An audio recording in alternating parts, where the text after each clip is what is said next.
Hey there, my friend. What is up? Welcome back to Drummer Daily. Once again, my name is Daniel Hadaway, aka the Drum Coach.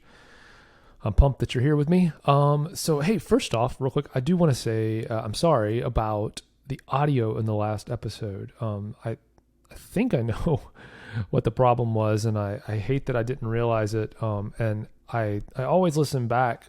I don't listen to the entire episode after I record it, but I always listen back. To the episode. I kind of skip around a little bit, and for whatever reason, this last episode, the places that I clicked around, I just happened to click in places that sounded fine, and then very quickly, once I got it uploaded, realized that it was not fine, and went back and forth trying to figure out if I could fix the problem afterwards, and then realized that the original source file had been messed up. So that's what happened. In fact, I did record another episode that was meant to take the place of the one that I'm recording right now that you're listening to, and that one was messed up as well. So with that one, I said, you know what, I'm not even gonna try. There was some good stuff in there, but I'm not even gonna try to salvage it or upload it. It's way too annoying. I know that it's annoying to listen to that. So we're just gonna move on, and I'm gonna share some of what I was sharing in that last episode, the lost episode, anyway in this episode. But I do want to apologize for that last episode. So in the last episode that you heard, if you happen to get fed up with it and let's say I can't listen to this, I do want to tell you a little bit more about that, what we were talking about, but also I recently heard another example that I think is even a better example of or a better illustration of what we were talking about in the last episode. So in the last episode, I talked a little bit about the idea of, I always say as a professional drummer that you should, that we should, all of us, if you want to be a professional drummer, you should do what professional drummers do. Do the things that they do. Don't copy your amateur friends because your amateur friends are not professionals. And if what they were doing was effective at becoming a professional drummer, they would be a professional drummer, but they're not. So don't copy them. Copy people who actually are successful or doing the things that you want to do. But specifically, I talked about the fact that if I were to want to right now start a business and be like Amazon and say I want to be the biggest, the drumming equivalent of Amazon someday, the biggest drummer out there, the most successful, most in demand, however I want to define success for myself.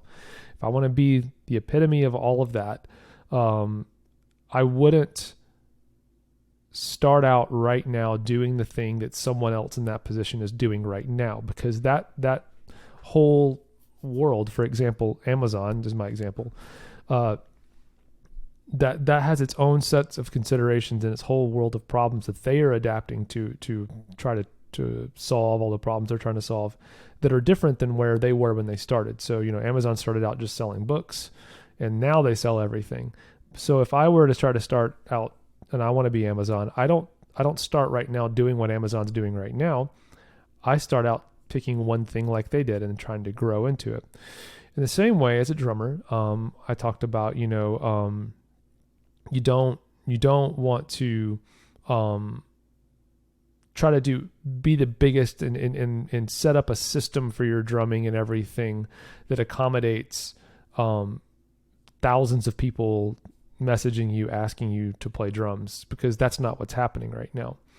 And I think a lot of us, so basically what I'm saying is, if you want to follow in the footsteps of a successful drummer and do what they're doing, literally follow in their footsteps. Now, don't copy them step for step, but think about the concepts that they started with and follow that path. So for example, every successful famous drummer right now was not successful and famous in doing all the things they're doing now. They weren't doing those back when they got started, but they did something to get started. In the same way, you should find the thing that your path to get started and then follow in those footsteps. And the example that I've used before, and this is a prime example, is if you're just getting started out, maybe you don't need a website at all. Maybe you do, and you definitely don't need to have a website where someone can like go through a shopping cart process and check out to buy you playing drums on their song. It's way too, I'm from the South, so don't get too big for your britches, as they say down here, or they used to say down here, or somebody told me one time. Don't pretend to be bigger than you are. Don't pretend to be more famous than you are, anything like that. Because people don't really want to go through that process. I've seen people create processes like that, like shopping cart checkout processes on their website, that needed to, because the demand was so high. But the idea is really that when you first are getting started, or wherever you're at in your drumming career, and this is true of even if you don't want to be a professional drummer, if you just want to play around town a little bit and have some fun, address the problems as they come. Obviously, you want to plan ahead for the future a little bit, but I am personally notorious for getting the cart before the horse and looking way too far down the road and preparing for something too far away, which doesn't always help me out so much. I didn't buy, and a good example of me doing the right thing in that regard is I didn't buy hard drum cases, like drum shells, like hard cases for my drums and my hardware and everything. I didn't buy any of that. I might have had a hardware case actually, which is fine. I didn't have hard drum cases until I got my first like national touring gig, like with a bus and a trailer and a semi and all that stuff to carry gear. I had soft cases for like the first probably 10 years of my paid drumming career. And then I bought hard cases the week before I needed them. And I think a lot of times when especially if you're someone like me who likes to like put a stake in the ground or put a flag on the ground and say, I am going to pursue this. I am doing this. I'm serious about this. This is the moment I decided to do it, and I'm going to do it, and all of that. The temptation can be to think all the way down the road and think, well, what about when this happens when I'm touring the country? Or, you start like, planning for when you're gone for it's like if you just now decided you'd like to pursue being a professional drummer, and you already start trying to like line up pet sitters for your cat, because 6 years from now you're going to be traveling and need someone to look after your pets. Don't address those problems when they get there, because the path in front of you, the next few steps in front of you, wherever you're at and you're on your path, those have enough problems of their own. And the more attention you can pay, the more care you can put into your career right in front of you right now, the more, the better you're going to be off, the more success you're going to have right now. And those problems will go away. And I promise you, new problems will come in. But worry about the problems in front of you, and know that the best thing you can do in your career, and this is something I believe in all areas of life, is you want to be so successful at what you do that your success creates new problems for you. Because I guarantee you, a lot of times if someone told you what those problems are, you'd say, man, that sounds great, because the success that comes with it is worth it. And that's definitely true for me. You don't want to say, well, no, I don't want to, I don't want that. For me, I'm a car guy. So I'm like, I don't want that Lamborghini because I have to take an extra 30 minutes when I wash it every week to be really careful around the vent openings in the hood or whatever. It's like, no, of course you'd address that problem. It'd be worth it. Be worth the trouble, because the result, the benefit that you're seeing is so great. And so in the same way, but I'm not going to prepare for that until again, like the week before I'm going to get one. If someone was giving me one, I'd wait until the week before to get the car washing method down, or whatever it is. That's a really weak example, but you know what I mean.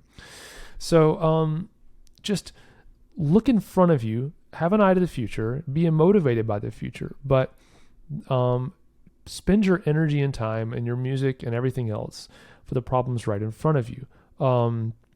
And that even can go a little bit for playing styles and things like that. if I definitely believe in being a well-rounded drummer. And this last episode, the one that I had to trash and couldn't use, was talking about sticking with something long enough to be good at it or be great at it. And a lot of times we move too quickly between different styles of music or different techniques or different disciplines within drumming, and we never give ourselves a chance to get really great at any of them. And that really hurts us because as a musician, at least when it comes to if there's one gig available, I don't believe we're in competition with each other, but if there was one gig available in town and it's like a metal gig and you are kind of good at metal, kind of good at Latin grooves, kind of good at funk, kind of good at reggae, kind of good at country, kind of good at pop, you're kind of good at everything, and you're going up against a guy who spent the last 5 years developing his skills playing metal, the guy that's been playing metal is going to get the gig. The problem is, if the next gig is a pop gig and you are the person who, like I said, is kind of good at everything, including kind of good at pop, the guy who's dedicated his whole career, or at least for a while, to get really great at playing pop music, he's going to get that gig.